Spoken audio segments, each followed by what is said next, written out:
Bagyong Krising, halos takpan na ang buong bansa. Binalot ng makapal na kolapa ng Tropical Depression Krising at habagat ang halos buong bansa ngayong umaga habang patuloy nitong hinahampas ang Bicol Region at Eastern Visayas ng malalakas na buhos ng ulan. Lahat ay pinag-iingat dahil lalakas pa ang bagyo at posibleng tumama sa Cagayan sa Biyernes ng gabi. Simula mamayang gabi o bukas mararamdaman na ng Metro Manila at karatig lugar ang lakas ng habagat na hinahatak ng bagyo. Rainfall Advisory, Weather System, Tropical Depression TD, CRISING. Katamtaman na pag-ulan ang inaasahan sa Northern Samar, Romblon, at Oriental Mindoro sa loob ng 2 hanggang 3 oras.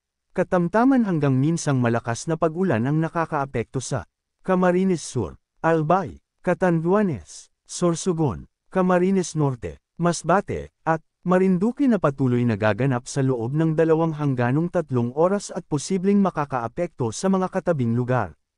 Tropical Cyclone Update. Ang Tropical Depression Krising, na mataan sa layong 535 kilometers. Silangan ng Huban, Sorsogon, ay nananatili ang lakas habang patuloy na binabaybay pa kanlurang hilagang kanluran ang Philippine Sea. Mga dapat malaman. Tropical Depression Krising. Lokasyon, 535 kilometro. Silangan ng Huban, Sorsogon. Coordinates, 13.2 degrees north, 128.9 degrees east. Pinakamalakas na lakas ng hangin, 55 kilometers per hour. Pagbagso, 70 kilometers per hour. Galaw, kanlurang hilagang kanluran, west-northwest, sa bilis na 15 kilometers per hour. Presyon sa sentro, 1,000 hectopascals o hectopascals o millibars. Lawak ng lakas ng hangin ay hanggang 300 kilometro, galing sa sentro. Mga lugar na apektado ng bagyong Krising sa mga oras na ito, Bicol Region, Eastern Visayas, Isabela, Aurora, Quezon, Dinagat Islands, at Surigao del Norte.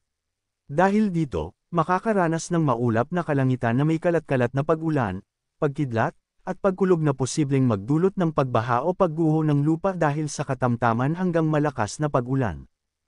Nakataas ang Tropical Cyclone Wind Signal No. 1 sa Cagayan kabilang ang Babuyan Islands, Isabela, ang hilagang silangang bahagi ng Aurora, Dilasag, Kasiguran, Dinalungan, Dipakulaw, Quirino, Kalinga, ang silangang bahagi ng Mountain Province, Sadanga, Barlig, Paracelis, Natunin, ang silangang bahagi ng Ifugao, Alfonso Lista, Aguinaldo, Mayoyaw, Banawe, Hinyon, Lagawe, Lamot, ang hilagang silangang bahagi ng Nueva Vizcaya, Kasibo, Quezon, Bagabag, Diadi, at Apayao.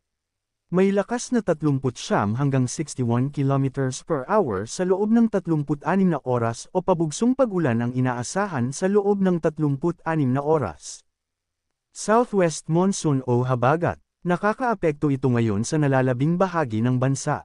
Dahil dito, makakaranas ng paminsan-minsang pag-ulan at pabagso busong hangin na posibleng magdulot ng mga pagbaha o pagguho ng lupa dahil sa katamtaman hanggang malakas na pag-ulan sa Western Visayas, Negros Island Region, Palawan, at Occidental Mindoro.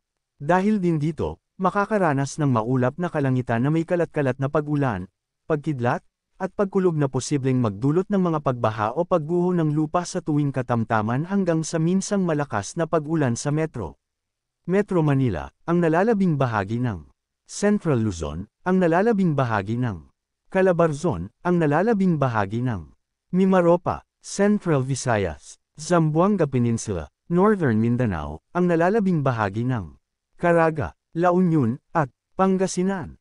Samantala, ang nalalabing bahagi ng bansa ay makakaranas ng bahagyang maulap hanggang maulap na kalangitan na may posibleng pulupulong pag-ulan o pagkidlat at pagkulog na posibleng magdulot ng mga pagbaha o pagguho ng lupa dahil sa severe thunderstorms. Banta ng ulan at hangin dahil sa Tropical Depression Krising at habagat.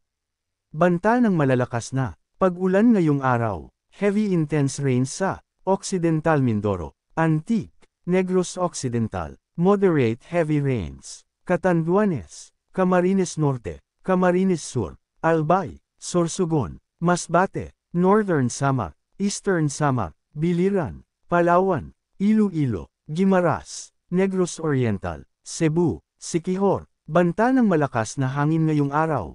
Katamtaman hanggang sa minsang malakas na bagyo.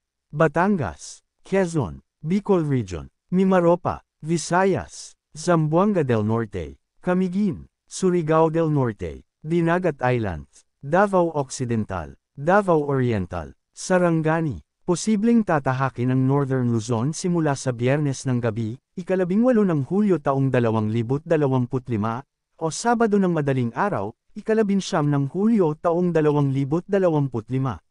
Paalala, posibleng magbago pa ang forecast. Ay pinapaalalahanan ng lahat na manatiling updated sa lagay ng panahon at sa posibleng tatahakin at magiging lakas ng sama ng